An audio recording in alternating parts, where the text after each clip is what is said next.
Pranay, not just a big announcement of this tariff of 25%, which is huge in any case, but also a penalty announces Donald Trump. I mean, this is something that's going to be obviously seen and, with a lot of disappointment, isn't it? And also, as far as politics back home is concerned, expecting the opposition to latch on to this, especially because the session is also underway in Parliament. Indeed, a lot of pressure, and in fact, this is entirely a pressure game, Sneha. If you see, President Donald Trump has, asserted a massive pressure by this announcement because the additional, penalty on the account of the Russian trade. India buys a huge amount of oil from Russia, but that is also driven by India's demand because India is one of the largest consumer of the energy, and that's why we are an energy deficient country. That's why we need to buy the energy, and we have explained our position many a times. But clearly, President Donald Trump here seem to be making a pressure on India, while on the other side we have entire negotiation process since February 2025 onwards. We have made it clear that we are not going to reel under any pressure. We are not going to sign any deal as per any deadline, because if you see, Sneha, that the India-UK FTA negotiation, that also lasted for that. The initial deadline for that India-UK FTA was Diwali 2022, but we got that FTA deal sealed or signed even in July 2025. So clearly these are the very complex negotiation process, but President Donald Trump has already made this announcement. So now we have to see how the Indian Commerce Ministry or Indian Ministry of External Affairs is going to react to these announcements, because we have to see that the net resultant, the net outcome of these tariffs. Because President Donald Trump has already signed and announced the arrangements or tariff agreements with many other countries. So we have to see that what is also, the net Pranay, result. what I find extremely interesting, and talk to us a little about the manner in which he's brought in Russia and all of this, also saying that historically India and Russia are doing more business than they, India does more business than Russia than they do with us. So it's that element as well, which is obviously being factored here by the American president on making this announcement, plus the announcement of the penalty, isn't it?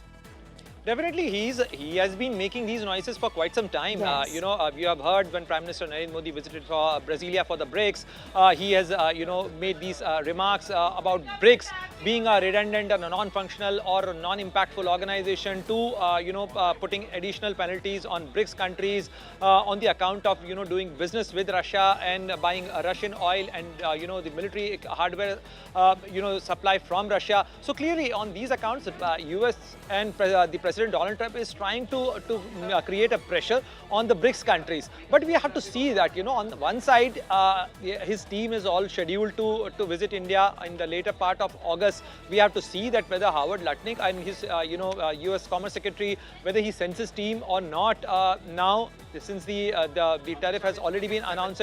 And he had made some pertinent and some peculiar remarks about India, that India has highest tariff barriers. Look, we have highest tariff barrier on account of protecting our domestic manufacturers, especially the agriculture sector, especially the dairy product and dairy sector. I think that was non-negotiable, isn't it? Protecting the dairy sector and the agriculture sector, Karishma, was a non-negotiable for India.